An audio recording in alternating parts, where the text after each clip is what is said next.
Dans cette vidéo, on va revenir ensemble sur deux positions que j'ai analysées en live avec les membres le dimanche à 19h. Il faut savoir que tous les dimanches à 19h, j'analyse les opportunités de marché que moi j'ai pu voir et surtout cerner, qui ont à mes yeux un beau potentiel pour aller chercher des bons mouvements sur la semaine. Et là, on en a deux qui sont très intéressantes. Je ne vais pas parler plus longtemps. Je te partage directement le raisonnement sur toutes ces analyses et pourquoi je suis rentré, que ce soit techniquement parlant, mais aussi fondamentalement parlant. Tu commences à savoir sur cette chaîne-là, on a vraiment un accent important sur la macro parce que pour moi, ça fait toute la différence, que ce soit dans la vision de marché, mais aussi la sérénité sur tes positions parce que tu sais exactement pourquoi tu rentres et pourquoi il n'y aurait pas de raison qu'il aille vers le nord et plutôt qu'il aille vers le sud ou inversement. À mes yeux, ça t'aide énormément dans ton trading et ça te rassure sur plein de choses. Alors du coup, on se retrouve directement sur l'ordinateur. Donc là, tu as cette position-là sur Euro AUD. Donc c'est une position que j'avais pu envoyer juste ici aux membres à ce moment-là avec une analyse fondamentale, poussée, développée, tout à côté. Ok, on va revenir dessus, mais je vais vous la synthétiser pour pas qu'elle soit trop lourde. Mais comme vous pouvez voir, c'est en toute transparence la manière dont je fonctionne. C'est-à-dire qu'en direct, j'analyse le marché devant toi et je ne peux pas mentir. C'est-à-dire que ces rediffusions-là sont disponibles dans l'académie pour tous les membres. Donc, en fait, tout simplement, avant même que le mouvement ait lieu, moi je dis que j'attends potentiellement que le marché aille au contact de ma zone, qui retrace et qu'il aille du coup chercher potentiellement mon TP. D'accord ? Et du coup, c'est exactement ce qui s'est passé et ce qui s'est déroulé. Donc déjà, techniquement parlant, où on en est. En termes de technique, on est complètement baissier sur mon H4 et ma weekly. On est haussier en daily, d'accord? Juste ici. Donc au niveau de la structure, on prime sur la baisse plutôt que la hausse, sachant que potentiellement, moi, je me situe dans le marché. Donc on va dire que tout simplement, je me repère dans l'espace. C'est-à-dire qu'en weekly, on va tomber parce que naturellement, on est baissier. Et en daily, on est haussier. Donc actuellement, on peut avoir une zone d'intérêt située juste ici et qui peut amener à un rebond du marché pour ensuite impulser à la hausse pour ma daily. Mais en fait, simplement, cette impulsion baissière est retracement seulement en daily. D'accord? Donc c'est comme ça que je trade moi, je complète les unités de temps ensemble et derrière, mes zones d'intérêt évoluent avec ma tendance. C'est-à-dire que quand ma structure est cassée, mes zones d'intérêt changent du coup aussi parce que quand on passe de haussier à baissier, du coup, je n'ai plus les mêmes. Donc, déjà, il y avait cette piste-là qui me disait que j'ai plus envie de vendre ce marché plutôt que de l'acheter. Okay, mais ça, ce n'est pas ce qui a primé dans ma prise de position. Ce qui a primé dans ma prise de position, c'est exactement cette réflexion-là. D'accord? Donc, une réflexion qui est économique, fondamentale. Ce qui est important, c'est remettre du contexte sur ta monnaie. Okay, donc, quand tu trades euro AUD, ce qui va être important, c'est de revoir chaque devise séparément pour voir dans quel contexte économique elle se trouve, pour savoir du coup si tu vas avoir une monnaie plutôt forte ou plutôt faible. Parce que c'est ce qui va guider la direction de marché. Parce que c'est quand même des corrélations. Quand on trade en Forex, on a une devise face à une devise qui forme une paire. Donc automatiquement, on les confronte l'une à l'autre. Et dans le contexte du coup de l'Australie, actuellement, on a une inflation qui est forte. D'accord? Donc une inflation qui est forte, qu'est-ce que ça veut dire? Déjà, on va se renseigner sur les déclarations qu'ont pu faire la Banque centrale là-bas, d'accord, donc la RBA en Australie, sur ses prises de position au niveau de la politique monétaire. Donc tout simplement, la politique monétaire, c'est toutes les actions autour de la monnaie. D'accord? Donc on a une RBA qui est hawkish. Donc une RBA qui est hawkish, c'est-à-dire qu'une RBA qui est haussière, qui est bullish, d'accord, au niveau de la monnaie. Donc là, actuellement, via cette inflation-là, nous, ce qu'on souhaiterait faire, c'est augmenter les taux.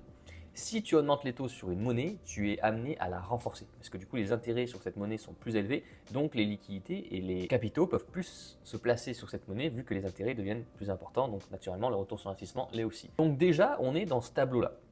Ce qui amène du coup à un AUD, donc un dollar australien, qui va être fort dans ce contexte-là, inévitablement. Ensuite, du coup, en data, ensuite par la suite, parce que c'est comme ça que tu continues à analyser ta fondamentale, les données qui sortent te confirment ou non la prise de position de la Banque centrale. Et actuellement, on a des chiffres sur l'emploi qui sont tombés sur l'Australie, ok, donc la semaine dernière, qui sont plutôt positifs. Donc qu'est-ce que ça a de bon sur ça? Tout simplement, ça veut dire que l'emploi se porte bien, donc l'économie en Australie se porte bien, donc la marge pour baisser les taux est plus élevée. Parce que du coup, on se retrouve avec une marge qui est plus confortable, d'accord, pour augmenter les taux sans forcément que l'économie souffre trop de cette prise de décision-là. Et c'est exactement du coup ce qui a amené à encore plus me conforter dans ma prise de position sur EURUSD et qui fait qu'actuellement la position se déroule de cette manière. On va bientôt TP, d'accord? J'aurais pu la couper ici, mais j'étais pas sur mon écran. Donc c'est vraiment pourquoi je te fais cette vidéo pour faire comprendre à quel point l'économie et la macroéconomie t'aident énormément dans ces contextes-là, mais surtout te rassurent sur ta position. C'est-à-dire que moi, avec ma technique, mais aussi ma fondamentale, j'avais pas de raison pour me dire que l'AUD allait être faible. Et en fait, en ayant cette vision-là, naturellement, ton déroulement de position se passe vachement mieux, ne serait-ce que même psychologiquement parlant, parce que tu sais exactement pourquoi tu rentres et tu sais exactement pourquoi toi tu penses que le marché va aller vers le sud plutôt que le nord. Et quand on voit ce contexte-là et ce qui s'est passé dernièrement sur l'AUD, en fait, ça nous fait sens. Quand on regarde l'AUD faire tout ce mouvement-là, tu dis ok, l'AUD se renforce vachement plus face à l'euro quand on voit ces mouvements-là. Et moi, c'est ce qui m'intéresse dans le trading, justifier ces mouvements-là. C'est pas que la technique. Quand ton euro AUD tombe de 1,78 à 1,60, il y a de l'économie, il y a de la fonda derrière. Et ça, c'est génial parce que pourquoi? Parce que typiquement, l'économie te permet de te traduire des mouvements de marché qui n'ont pas encore eu lieu et que ton graphique ne t'a pas encore donné, parce qu'en fait, tout simplement, la fonda annonce potentiellement la prise de direction d'une monnaie sur les prochaines semaines, prochains mois. Pour ce qui est de la deuxième position, on se retrouve sur Euro-USD. Donc Euro-USD, une position qui était très intéressante à la vente à mes yeux du coup sur cette semaine-là. Donc on avait simplement notre H4 qui était baissière et notre weekly qui était baissière, un peu un pattern similaire, vous avez vu, sur Euro-AUD, d'accord? Et une daily qui est elle haussière. Donc même réflexion, potentiellement une impulsion à la baisse qui peut être intéressante et une réaction sur cette AOI Weekly. Donc au final, on n'a pas réagi à l'instant T, mais on a réintégré pour ensuite réagir. Donc la réintégration a été très bonne. Et pour le coup, naturellement, on se retrouve avec une position qui est une impulsion baissière en weekly, qui potentiellement est un retracement en daily pour impulser par la suite. Mais pour impulser sans break ma structure daily, on peut descendre encore jusqu'à 1.15, 1.15200. Donc automatiquement, on a aussi beaucoup de marge encore en mouvement baissier. Et c'est ça qui est intéressant. Mais du coup, moi, ce qui m'a fait rentrer, c'est la technique, on commence à la savoir, mais aussi du coup la fondamentale qu'on va voir juste ensemble là maintenant. Au passage, je te montre, comme j'ai pu te montrer tout à l'heure, j'avais partagé cette position en direct dimanche avec les membres, avec une analyse du coup fondamentale juste à côté qui était assez poussée. Mais là, je vais te la synthétiser bien plus facilement pour que du coup tout soit facilement assimilable. Pour ce qui est du contexte du coup, au niveau du dollar, qu'est-ce qui nous ferait vendre EURUSD? Il faut savoir que EURUSD a récupéré pas mal de mouvements aussi dernièrement. Pourquoi? Parce qu'on a eu une désescalade du conflit. Enfin, sur le papier, on pensait pour du coup une réouverture d'une 3 d'Ormuz, potentiellement du coup des passages qui sont réarticulés. Donc bref, une situation qui s'améliore.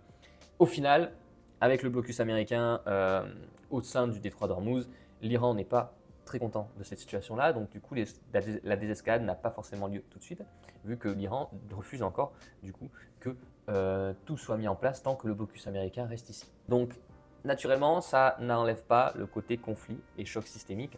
Et il faut savoir que ça, c'est une notion macroéconomique, mais qu'il faut savoir, dans le sens où tout simplement le dollar a tendance à se renforcer dans les chocs systémiques, c'est-à-dire dans les conflits, le dollar va potentiellement avoir un statut de valeur refuge. Et du coup, ça renforce l'USD. C'est pour ça qu'on a pu voir l'USD vraiment monter de plus en plus dernièrement. Le DXY, si jamais vous voulez voir sur TradingView, vous tapez DXY et vous avez du coup le dollar isolé. Ben, tout simplement, via ce conflit-là, on a pu le voir vraiment se renforcer. Et ça amène déjà un point de hausse du coup et de renforcement sur l'USD qui se maintient, sachant que la désescalade au final n'a pas eu lieu.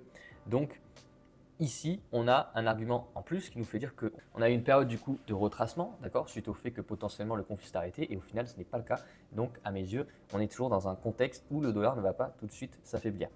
Ensuite, côté data et données économiques, on a une inflation apportée naturellement comme beaucoup de pays via tout ce choc pétrolier, ce choc énergétique, d'accord.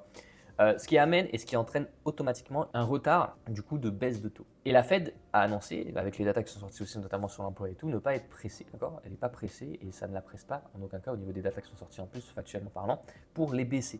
Donc on se retrouve dans un contexte où on ne va pas pour tout de suite affaiblir le dollar, du coup, vu qu'on va maintenir les taux à ce niveau-là tant qu'on n'y voit pas plus clair sur du coup l'impact de tout ça. Et ça, c'est un contexte où naturellement le dollar ne s'affaiblit pas.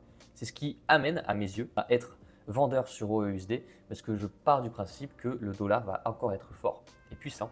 Donc, pas de baisse et de chute à l'avenir pour l'instant côté dollar. En bref, pour résumer, dans ce contexte-là, du coup, on se retrouve en plus en termes de data et de données économiques avec une situation qui amène à ce que la banque centrale ne baisse pas les taux, donc ça n'affaiblit pas le dollar. Donc ce tout fait que, à mes yeux, j'ai une position plutôt haussière sur le dollar, donc naturellement baissière sur EURUSD. Sachant que techniquement parlant, au niveau ne serait-ce que de la structure, on se retrouve sur un EURUSD qui se situe sur les 1.18. Et naturellement, c'est un niveau qui est déjà assez haut en temps normal sur EURUSD, okay, qui ne maintient pas longtemps. Donc, en plus de ça, c'est des zones où si on a un contexte qui nous amène à trouver une vente et à plutôt voir le dollar fort plutôt que faible, bah en plus, on a un beau ratio à aller chercher à la vente souvent dans ces contextes-là, qui amène du coup une confirmation en plus et un confort en plus à vendre du coup cette paire. Maintenant, ce que j'ai quand même voulu emmener comme confirmation en plus, mais pas confirmation dans le sens de la hausse, mais plutôt à l'inverse de se préparer dans les prochaines semaines à une instabilité sur le dollar, c'est tout simplement ça.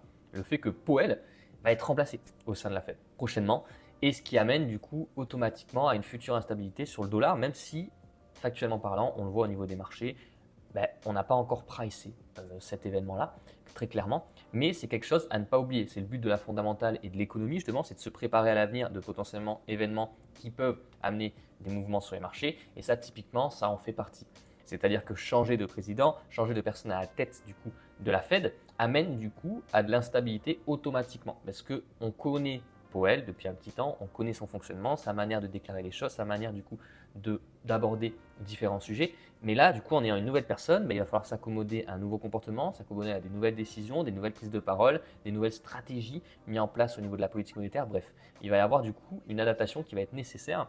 Et naturellement, ça amène de l'instabilité et de l'incertitude dans ces contextes-là parce qu'on ne sait pas du coup de quoi demain est fait avec cette personne et si les décisions vont être plutôt bonnes ou plutôt trop pressées, trop précipitées, ce qui peut impacter aussi le dollar d'une manière ou d'une autre. Bref, il y a aussi ça à prendre en compte, mais on n'y est pas encore. C'est pour ça que je ne l'ai pas forcément mis sur la table tout de suite cette semaine dans mon analyse. Pourquoi? Parce que actuellement, on n'a pas d'événements sur les marchés qui amènent à ce que du coup on voit les investisseurs pricer déjà cette information-là. Petite parenthèse aussi, on avait une analyse sur EuroJPY qui était bien poussée dans le sens où je pensais que EuroJPY allait continuer à aller vers le nord pour différentes raisons autour de l'yen qui est dans, à mes yeux, un contexte full baissier. Le yen ne va pas encore monter tout de suite et va encore souffrir pendant un petit temps. Et pour vous faire du coup la petite parenthèse, en fait la vision était bonne à l'instant T, mais notre zone n'a pas été cherchée. Voilà. Donc on n'a pas pu du coup avoir de confirmation pour exécuter notre trade. Donc voilà pour cette vidéo sur mes deux analyses de la semaine qui sont très bien déroulées. C'est un exemple parfait, je le trouve super, de démonstration économique et macroéconomique qui amène à des positions qui sont plutôt bonnes quand même en termes de mouvement. Quand on voit, on est plus de 100 pips sur la plupart des deux. Et aussi de compréhension de marché qui te fait dire en fait ouais je suis serein pour rentrer parce que du coup j'ai ça. C'est ce que je développe moi au quotidien, du coup avec les membres que j'accompagne au sein de mon académie comme en coaching one-to-one. Tu as toutes les informations en dessous de la vidéo si jamais ça t'intéresse pour t'y pencher. Mais pour moi, c'est l'expérience qui change énormément de choses de personnes qui étaient dans ce domaine-là, dans le trading depuis 2 ans, 3 ans, 4 ans, mais qui n'arrivaient pas à accéder à la rentabilité, qui n'arrivaient pas à accéder du coup à un step qui fait que ça change et qu'ils arrivent vraiment à du coup devenir rentables et chercher leur premier payout en profit ou ne serait-ce que leur premier retrait en fonds propres. Et avec ces notions-là, du coup, notamment dans ce contexte comme on a pu avoir avec le conflit Iran, Israël, États-Unis, a permis de débloquer quelque chose et de comprendre vraiment les tenants et les aboutissants, alors que ton graphique, quand tu regardes tout seul, par moment, tu as des mouvements, tu n'arrives pas à les justifier. Et le but quand tu es trader, c'est de pouvoir justifier un maximum de choses et savoir ce qui se passe sous tes yeux pour te faire surprendre le moins possible et penser à tous les scénarios qui soient pour justement t'y préparer. Merci d'avoir regardé cette vidéo du coup et on se donne rendez-vous dans une prochaine.